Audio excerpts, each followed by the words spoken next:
on working together. This is Yes. Stefan Rudolph, and I have a very special guest here, Shanae. Shanae, introduce yourself and tell them how Hello, we met. world. This is Shanae Squeaky Monroe, DJ Squeaky of Creative Collection NYC, and we've met through actual one of my hosts, my co-host. King Design referred me to Mr. Rudolph here as a result of me having epilepsy. He referred me to his page, and I found him and watched the videos, and I reached out to him, and here we are. Yeah, you said one of the videos really hit home because of your epilepsy and knowing that you're not alone. You have a similar path as what I went through, and it really helped. I'm glad to hear that. It's wonderful. That's what I've been doing out here and putting a motivational message out there to 1% of 1% of the world that can understand this too. Even Right. less than that, but you've lived through it. Tell them about what you connected with, or let's discuss that. What was the video about that really hit home for you? The young woman, her, I don't remember her name, but she's an author, and she was saying that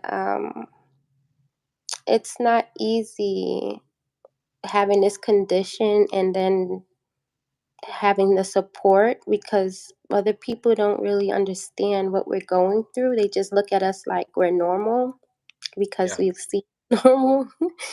But when you actually have someone like maybe family or friends that actually witness when it happens, it's scary and they automatically panic. So and then you said something to the extent as if you have to go through what you grow through what you go through. yeah, um so and then you spoke on how you had brain surgery, and I was like, wow, I had brain surgery too. And I had two brain surgeries actually. So to hear that, I was like, okay, now, all right, I feel better, because I don't really talk about it much, and I stay quiet about it, and I just seek personal therapy, physical therapy, and behavioral health. And because every time I have seizures, I have to seek therapy because after I fall, my whole body is out of place and in pain. So I have to seek therapy after every seizure, pretty much. yeah. It's a lot that we go through when having seizures. I haven't had one in 11 years, but when I did have the spells for many years, it was the small malls were worse for me because I had them all the time. Grand malls I Mm, couldn't remember, but physically, you wake up and your whole body is sore. It's because you're in a tight, all your muscles are tight for those couple minutes. But the right. worst were small malls where I'd be talking and slurred speech, and I'd be like just out of it for 30 seconds, and people be freaked out. It was very embarrassing, and then they didn't understand. They're like, "What's the matter?" It's like you couldn't even talk, or your slurred speech, and so it's Yeah. it's really hard for epileptics to have people to that understand it. And then especially when they see you have a seizure. Have you had that before, where people see you having a grand mal seizure? Yes, it happened to me. I was at an event of mine. I was DJing an event, and I actually had one there, and everyone freaked out. It was only like two people that knew what to do in that Wow. situation because they have relatives that have seizures. So everyone else was like, "Oh no, get her out of here! Get her out of here!" Yeah. I know it's scary, but And then they won't call you back because they love you and they like you, but they're freaked out. They're like, "What was that?" right. So I mean, it was a bunch of things. It was lights. It was kind of a claustrophobic area. It was mostly the lights and anxiety for me. So that kind of threw me Oh, the off. blink. You were at a club, so it was the blinking lights. Yeah, they Yeah, tested me a lot on that, and the EEG and EKG. They would test you with the strobe lights, and if you were to react like that, that means that's the part of their answer. But you yeah, found out the hard way because you were working, doing your DJing, and it, yeah, it off. Yeah, yeah. But I do appreciate those who were helpful and who did call the ambulance right away, and whatever they know, they put me on my side. Like I heard them talking. I was in and out of it, and they was just like, "Oh, just make sure she doesn't bite her tongue." Like I usually bite my tongue. I urinate on myself. The works. Yeah, And I still have sometimes, scars too, on oh both sides from 15 years ago. Even it yeah, was so bad sometimes. yeah. I just actually had a seizure on Christmas. So after 2 years, like I couldn't believe it. I was doing so good with the holistic therapy and remedies that I'm doing. I actually brought some things to show what I do. But I just wanted to know how has that process been for you, because you said you're not on your medication anymore. Yeah, it's been since 2011. So I had battle with alcoholism for 20 years, off and on, and the brain surgery. Excuse me. In 2007, I had the brain surgery, so I was sober about a year, and I still had small symptoms, before the surgery, and then after the surgery, I had a left temporal lobe awake craniotomy. I kind of pointed out because if I'm Mm. glad I have my hair these days, but if you could Yeah. see it, it goes like this. It goes down. It's a Oh scar wow. there. Mine's is And here too. It's on the left side as well. The yeah, scar. Yeah, they called that's it a left scar. temporal lobe You awake. see? Yeah, Yeah, that's my did they scar. cut you like this, like No, that? just on the side here. Okay, They cut me from both sides, one from here and one from here, okay, because they had to drain the fluid off the brain here, and then they went on this side and put a shunt, like an umbrella, wow. uh, porcelain umbrella. So it's a new technology. It's just not even. Thank God it's not no machine. It's just porcelain. Yeah, they have so much more. This is what 15 years ago now, and they would actually have to take. They took my whole skull off like that, and Oh they were my touching God. the area of the brain that trying to find my damaged tissue from the football injury that I had. And when they found it, I actually woke up. They awoke me during the surgery, and they wanted to test me. So I had to watch a, a video in front of me, and they were showing pictures, and they were touching my brain at the same time. So they're like, "What is this?" And I said, "That's a cat. That's a dog." I didn't feel anything at all.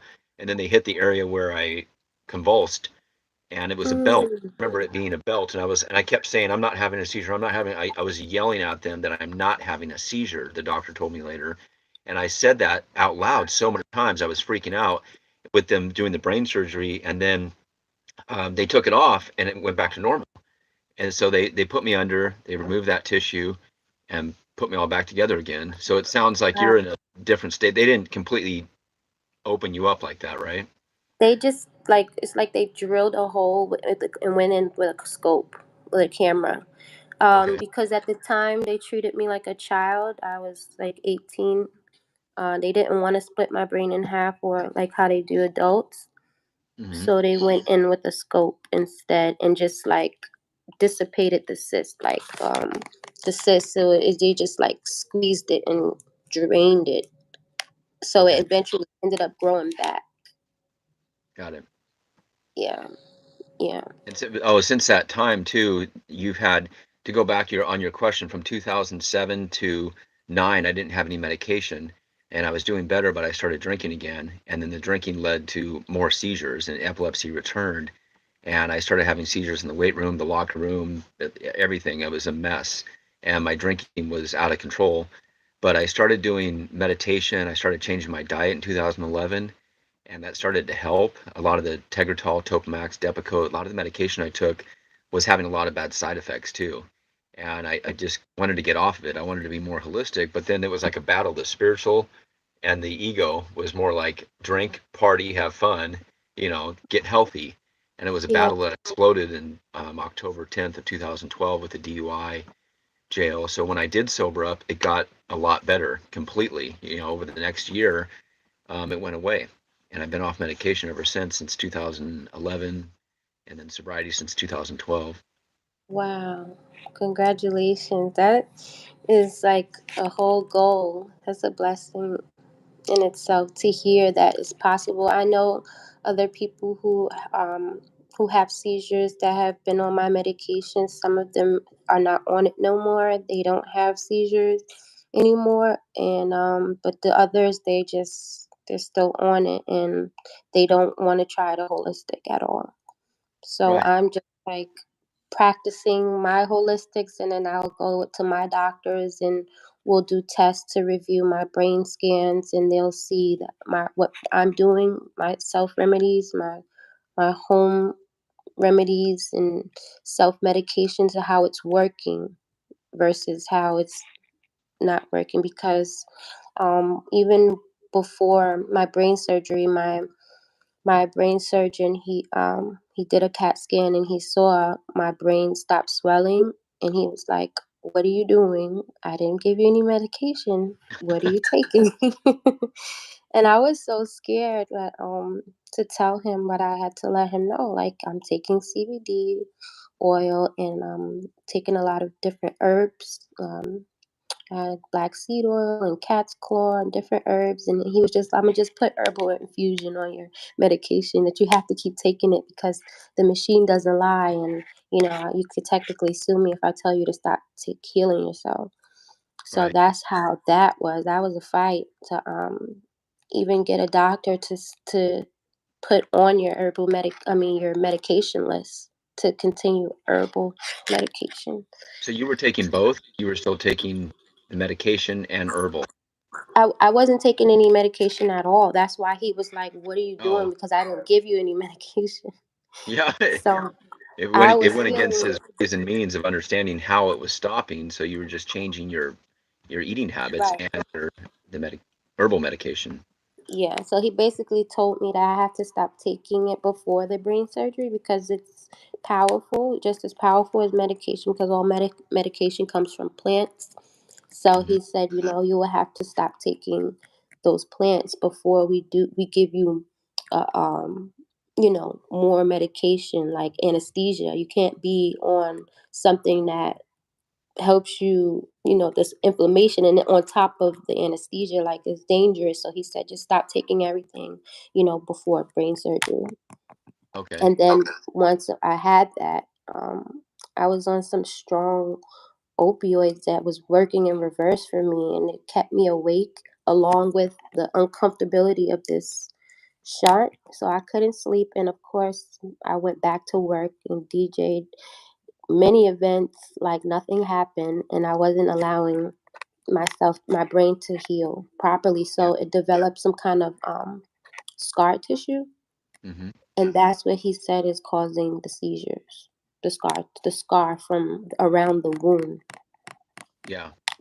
And Yeah. it can be there. And I've had tests like that, EEGs and things, where people say that this was just recently, actually, this past year in February, and sometimes they'll see a dormant tissue, and that means what you just said. It could be, Mm. but if I didn't have any epilepsy, like if I was just somebody to show up and they didn't know my history, one of the other doctors told me it would look normal. It could look like a little issue that you had. Maybe you were injured, but since I've had epilepsy, they have to call it a dormant tissue. They have to look at it a little bit differently. So it's kind of scary Right. that, you can go back in so many years. Maybe if I got hit again, or maybe if something happened, it could start up again, and just trying to be safe and live a healthy life, right? Yeah. I heard that you can get it removed. That's like one of the other options. Mhm. The thing about that gets me is that even when I tried to apply for like disability and things like that, they don't consider it a disability when you have brain surgery. They actually consider it a cure. And then they say Oh, I'm too young. And I'm just like, well, what do I have to be? Like, damn near blind or dead to be considered disabled? And even the hospital gave me a certificate of disability after the brain surgery. That's a major surgery. So yeah. it's not easy trying to, survive off of this system when you can't even get what you can't work, right? And then they're denying you benefits that you deserve, you Yeah, know? you have to. When I overcame it too, I got my driver's license back 3 months later. I got my life back to normal, but I was still having auras. They're called small malls. They're called petite Mm-hmm. malls. And I didn't tell anybody. It wasn't as bad. But then when I started drinking 4 months later after surgery, it got worse, and I was having, lack of sleep. I didn't have medication. Mm-hmm. I got off of it, and then the auras started back up. And maybe you can relate to this. It was usually tingling, butterflies in the stomach, tingling down my arm. On a scale of 1 to 10, I always based it on that. Usually a 2 or 3 was just something like it came and went a lot. But then three or Mhm. four or five, it was like I couldn't function, I couldn't talk. Yeah, And yeah. 6, 7, I was just out of it, and it got worse and worse with alcohol. But your lifestyle shows a big part of it too. And if you're a Mhm. hardworking person like you are, and you're not getting enough sleep, or little Mhm. things can add up very quickly, right? Yeah. And that's the problem. I've been living like that for a long time, no sleep. And it was normal, so I had to get a therapist to help me conquer that insomnia and my anxiety. And she had me write like sleep journals, sleep diaries. When I had to write what time I went to bed, what I ate before bed is very important, what you eat and drink before bed, what you watch before bed.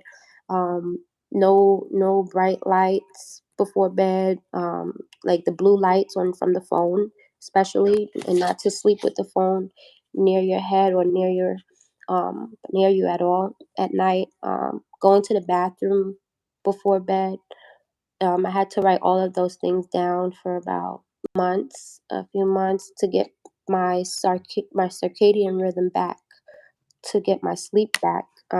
Right before I gave birth, because of course when you give birth, there's no sleep after that. So I had to find some kind of balance with sleeping so that I wouldn't have any more seizures while I'm pregnant. Also, I had a seizure while I was pregnant. That was my last seizure 2 years ago, and it was really bad.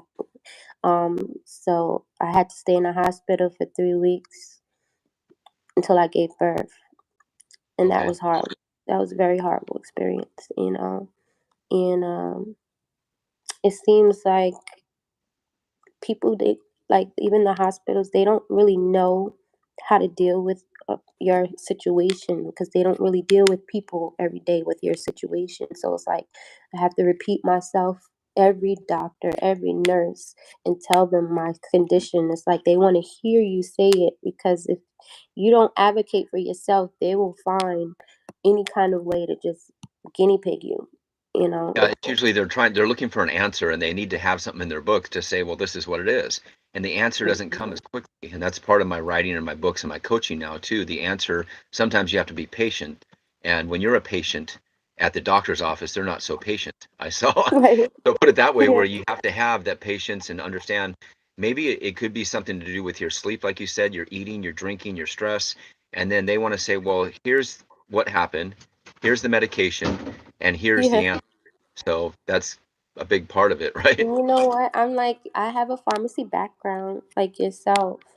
So I'm like, I know these drugs, I know the names, and they're like, they can tell when you speak a language, they know, okay, she comes from this background, this medical field background, because I will give them the real name of the drug.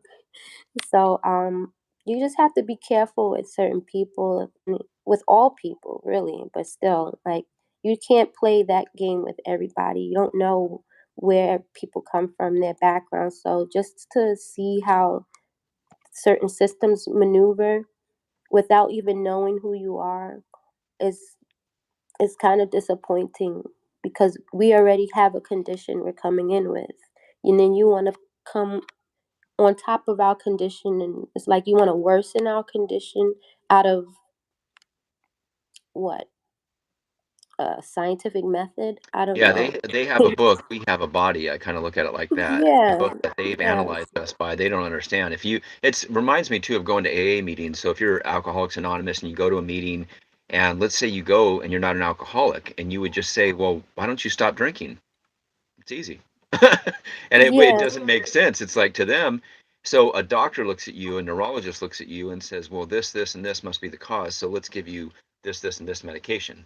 And Tegretol, Topamax, Depakote, Keppra, Lamictal, Mhm. the list goes on, and also side effects. Yeah. And people that are taking all these medications, I was having massive side effects like that too. So it's just not, Mhm.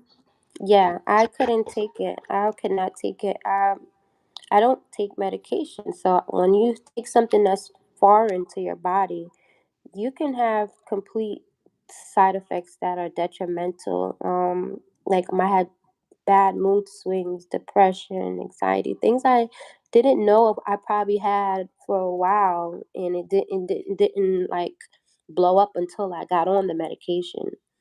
Right. So people deem you as crazy, as certain, they'll label you right away because they don't understand what you're going through Well, remember because of the medication. Bible too, people thought people were possessed by demons, and they were looking, oh my God, what's wrong with him or her, and get them out of here, Mhm. possessed. And Yeah. that's that look that you've seen, that I've seen, that I know, that look of other people that look at you when you come out of that, and they got this ghostly look, like, oh my God, what happened to Mhm. him? And then they don't know. And sadly, in 2005, I worked in inside sales.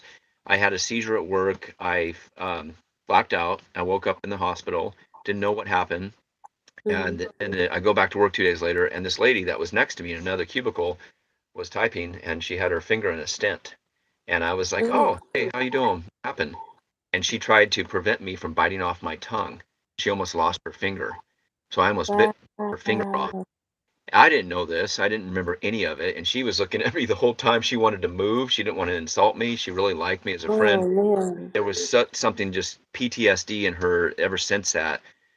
Post-traumatic seizure disorder, I call it, because it can happen to us. It can happen to people around you. They look at you completely different, Yeah. and you've lost all integrity, so to speak, of being safe around. Mhm. What if he has a seizure again? What if he's Yep. driving? Everything, right? Yeah, I lost all of that. I lost a lot of friends. I lost my license as well. Hazard to the road. Yeah. I mean, it's like we're a liability and people don't want to be responsible. Even I get questions asked like, "Oh my gosh, I wonder, if it's safe for you to have a relationship. Like, how do you have a baby?" And they even go there and like, how does that happen? And how does that work for you? Is that safe? And I'm like, listen, God is in control, so I'm sure I was put here to give birth, so I'm gonna give And that could birth. change everything. I think it can and will, and it'll add more happiness and love to your life. And there's no negative in that. It also, what I Yeah. see in this, the book I'm writing right now is about a 14-year lockdown. I call it Life After Lockdown. And it's, people think about the lockdown we went through, for the year, but they understand it now. In 2020, 2021, people couldn't go Mhm. out, couldn't drive, couldn't meet people. They didn't want to see you, wear a mask. There Yeah. was a lot of similar fear from epilepsy, dealing with that in our own lockdown. You can't go out, you Mhm. can't have a normal job, you can't drive to the store. They understand it. So I think this book is really going to help, and in hearing your story, my story, and getting out there to the message of other epileptics can and Mhm. will all help as well, right? Yeah, that's amazing. So, what are some remedies that you use to I've been doing meditation and just different holistic lifestyle. A lot of, cutting out the alcohol was one thing, but even before that, I started drinking more water. I started working out more. I started trying to get on a routine of sleep, and knowing that I needed at least 6 to 8 hours of deep REM sleep every night. Now, Yes. drinking, that was putting me under. I literally drank every day. So I was healthy. I would ride my bike to work like 8 miles and ride it back. I would work out, I'd play racquetball, but then I'd go to the bar and then I'd drink and then I'd add those calories back on. But I also would add the alcohol to me where I couldn't stay focused, and stay on a good healthy routine. So once Mm. upon in sobriety on October 10th, 2012, I finally, after 3 months, 4 months sobriety, I felt different. I felt better. The seizures were getting less and less. The seizure aura feelings. I don't mean seizures like grand malls, but petite malls were getting less and less. And over that time, about 6 months, a year into it, I just started realizing, maybe it's what I eat, what I drink when these little auras come on. So Monster, Red Dye 40, 5 Hour Energy Drink was really Yeah. triggering my auras, those feelings. So every time I had a little feeling, you wouldn't see it. I would just feel this. I'd feel the butterflies start. And I said, what did I eat? What did I drink? And how did I sleep? Or was I stressed? Was I talking to somebody right now and it was stressful? Was there Mm. anxiety? Were there all the bills paid? Was I having anxiety? It was a lot of Right. different things, but I would notice it disappeared. And it's kind of crazy to say it, but oh, you know what? I just drank a 5 hour energy drink and I shouldn't have. And now a couple minutes later, I was feeling this weird feeling, and it was telling my Yeah, body to pay attention, and not feed it that anymore, and drink more water and meditate and get more sleep. So very kind of important. Water. breakdown. Yeah. Yeah, I wasn't drinking a lot of water, and I find that to be very important. You have to drink a lot of water. Your body is made up of 80% water. So when you don't drink that water, it's like you're dehydrating your brain. Like sometimes I will wake up and feel like I can't talk. My throat um, is dry, extra dry, and I feel like I'm depriving my brain. Hmm. So I would like guzzle bottles of water during the night. I always keep a bottle of water at my bedside at night, and I keep CBD oils. Very this saved my life. Okay. Um, Hemp oil. I usually would do 5,000, and that's how I can remember stuff from a seizure. But Mhm. since I'm nursing, I have to go down to 1,000. My epilepsy doctor recommended, and then my co-host and a few friends, we promote on my health page, Squeaky Clean Juices and Gems, passion flower. Okay. Um, it's very good. It has thiamine, folic acid, peroxidine, um, everything that you need for the brain, really. And I promote it, but I'm like, I don't even use it as much as I should. Yeah. Well, Um, you're living proof, and that's good when you find something herbal like that. That's good. yeah, taurine. Okay. This is good for the brain as well. It has vitamin B6, a lot of vitamin B is complexes for the nervous system, um, cardiovascular health as well. I have sponsors, Nuestra Salud. They're in Peru. Cat's Claw really saved me when I had brain surgery. Um, that helped a lot. Also, GABA. Yeah. That sounds I didn't familiar. even I I took a didn't lot of even herbal know this. medication over the years. Yeah. I'm like, okay, people have been telling me about this stuff, and we don't know everything.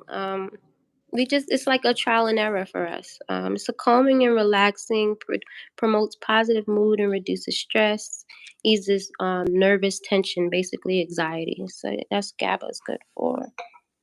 Were you on medication at one time, or how long have you been off regular prescription medication? No, I'm actually still on prescription medication. It's just I tapered it. Okay. But I'm on the lowest dose of Keppra, and I was on Topamax, and for the headaches, because it's constant headaches every day, nonstop headaches. But I did have to stop the Topamax to for the baby. Okay. Every medication is not safe with babies or for nursing. And I have a lot of clients that are questioning about epilepsy and being pregnant, and this is a great segue for them. So I did tell them about you. Hmm. So I did send a few people your way, and I will send them the link for when we do our follow up Yeah. Friday. And Yeah, that'd a be lot great. of We people, have a good video on Friday, and we're going to have so everybody here, subscribe, like, and share, and be on this. Well, we're going to do the Zoom, and then we'll record it and then post it on here. But talking to hmm other epileptics and people in general, just about overcoming dis-ease in life when the body's not at ease, and being able right, to live a healthier lifestyle, right? And hmm being able to pay attention to yourself. It's your body. You're not just anybody. I say you're not just somebody. You're not just nobody. You're the one body that matters yeah, most. So it's really how we fuel ourselves is how we feel about ourselves. And people just don't pay attention. Just one meal after the other, fast food, this food, any food, hmm and your food is becoming who you are. And the side effects are not being paid attention to. And a lot because hmm as epileptic people or former drinkers, anything you do in life, you got to pay attention to what you're doing and what it's do, right? yeah. Are you on a ketogenic diet?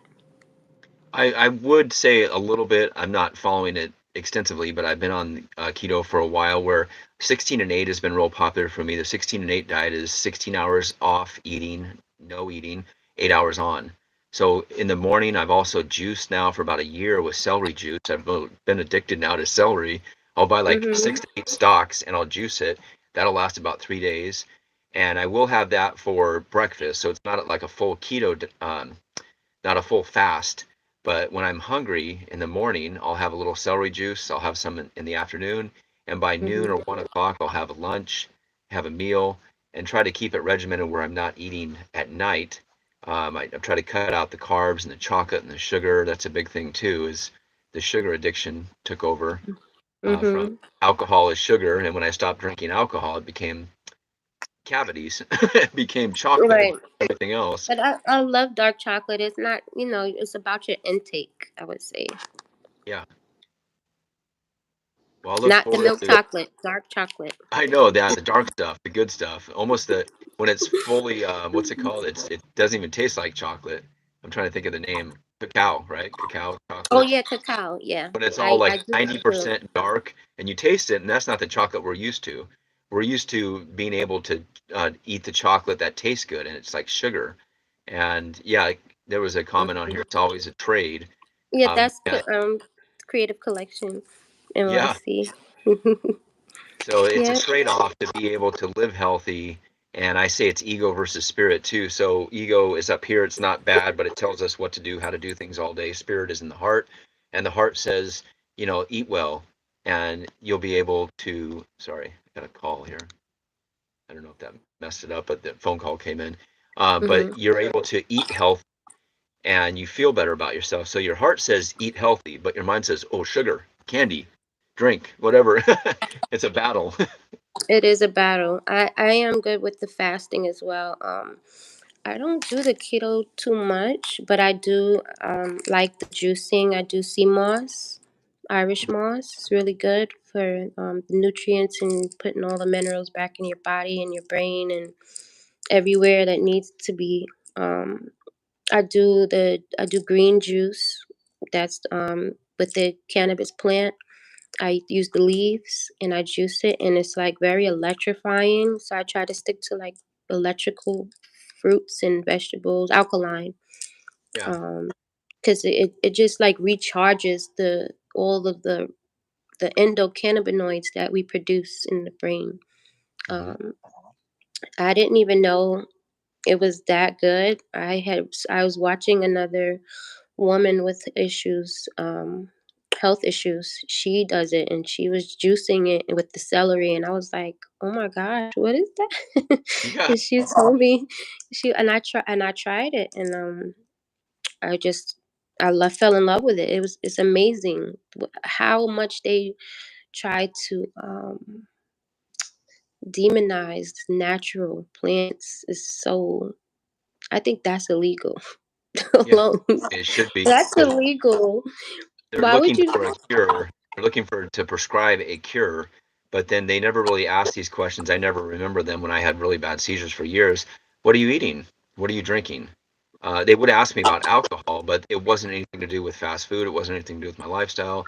But it is. It's eating, drinking, it's stress. Maybe you don't have the right job or right relationship, or you're trying to lead a healthy life and you're with an alcoholic partner or a drug addict or somebody in your life that's just causing stress. So all these come to play with not just taking this prescription and never changing.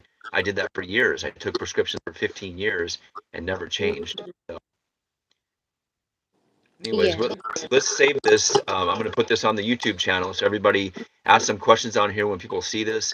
Subscribe Mhm. again, message us on here, and we're going to do a Zoom call on Friday. We'll have it posted on here on the YouTube channel, on your channel. We can use the Yeah, link to get to definitely. go together. And everyone subscribe to Creative Collection NYC as well. Mhm. And also check out Squeaky Clean Juices and Gems. That's Juices XJEMS. I'll have the For link. I'll put the link here too. your holistic and herbal remedies. Yeah, Thank you so much. I appreciate yeah. your Live together, grow together, and just be one when it comes to the herbal areas of life. Be open to it. We're not saying one way or the other. It's not all or nothing. It's kind of like you're an example, using some Kepra because you still have to, but leading a Mhm. healthy lifestyle, paying attention to it, and working together as a team to grow. Yeah. Thank you. And I greatly appreciate my doctors. Thank you. Thank you Everybody's all. Thank you to my brain surgeon who saved my life, Dr. Mittler. I could never stop thanking you. And I appreciate all of my family and friends and support systems like you. Thank you. all right. Have a blessed day, and we'll talk soon. You Take care, too. everybody.